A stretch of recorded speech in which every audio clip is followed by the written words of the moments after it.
That's all right. Hey, guys, what's going on? Beautiful day, Tuesday. We're here in the office, and we have a very special guest. She joins us every Tuesday, our lender, Ammie Spahr with Loan Depot, and she's going to share some insights on what you should do if you're considering buying a property. What can you tell us, Ammie?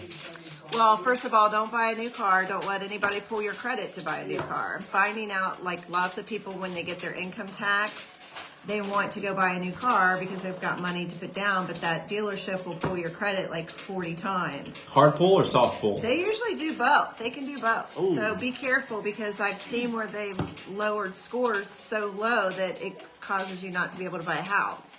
So watch that. You know what happened to me one time? Someone bought a couch and they couldn't buy a house. No way. Yeah. Yeah. Yeah. Don't be an idiot. Or they opened a credit card and it lowered their score by 40 points, and it cost them the house they wanted because their rate will go higher at a lower credit score. So that kicked them out of buying the house they wanted to buy. So you've been doing this how many years?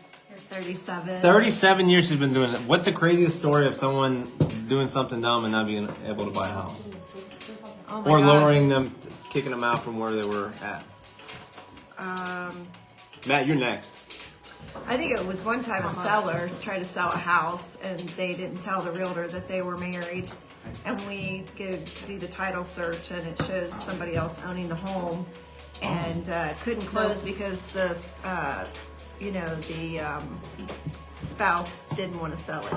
Oh. So really make sure you know your sellers and who really owns the property before you list it and sell it. Also, make sure that, if you have an executor signing your contract, as a part of an estate, make sure that that house has went through probate before you sell the house, because I have one right now that it didn't go through the proper channels and shouldn't have been sold yet. So we have to wait, and there could be extensions on that rate for our buyer. Oh, good So advice. make sure you're checking your auditor's office and, knowing who the sellers are, and, just ask questions and really dive deep. Don't take the word of your seller that they're able to sell the house. Is that what you need a realtor for, Ammie? Oh, absolutely. Or a title company? I always recommend using a realtor, because when I have to do a deal with a for sale by owner, it's not always a bad situation. It's, usually goes really smooth, but I feel like I have to do the job of both, and it's a conflict of interest for me. And sometimes it can get a little, fine lines, like, okay, I always have to say, well, I'm not a realtor, so I can't advise you, so call a real estate attorney, because I don't want that, coming back on me either, because I'm not a realtor. I'm a loan officer, and I don't like to play both parts, and it's difficult when you're dealing with for sale by owners. All right, sounds good. Last question. I haven't told Ammie I'm going to ask her this question. Are you going to buy that house in New Carlisle? No. What? All right, guys, we got a new house coming up on the market today, 343 Yes, Prentice. It's a very nice house for, a good starter home. It's a very nice house. Just, I'm not going to purchase it. All right. Anastasia, what insight do you have about the real estate market? Do we buy houses? We buy houses. Cash money? Yeah. Really? Cash money? Yeah. Show me your cash money. It's right here. What's all over your face? Bring cheese. Babe, what you got to say? What you got to add about the inside?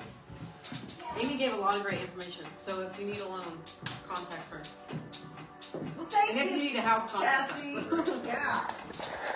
All right, boys and girls, story hour is over. Oh, I have another story for you guys. This is how me and Matt Taylor screwed up. We put a property in contract that was in a tax sale. We bought it. We paid off the taxes. Gave like $18,000 to the treasurer's office to get it removed from the tax sale. And come to find out it's a trust, and there's 3 people that were on the trust. The trust dictates that 2 people need to sign off. Well, the statutory agent, supposedly, they resigned years ago. The other person died, so there's only one person to sign off on the trust, and the trust states 2 people need to sign off on it. So we've been working on this for a couple months now, and it's kind of been a pain, but we're working through the trust. So make sure to know who the owner is and make sure that they're able to sign on behalf of whatever the entity is. Lesson learned the hard way. See, this is what you do when you get so many offers out there, and you just learn by sometimes the hard way. So we're learning the hard way on this one. So don't do that. Contact your real estate agent or your attorney and get some second opinions before you follow through with purchasing the property. And if we can be of any assistance to you guys, we're here to help. Have a great day. Oh, by the way, it's my birthday. Happy birthday!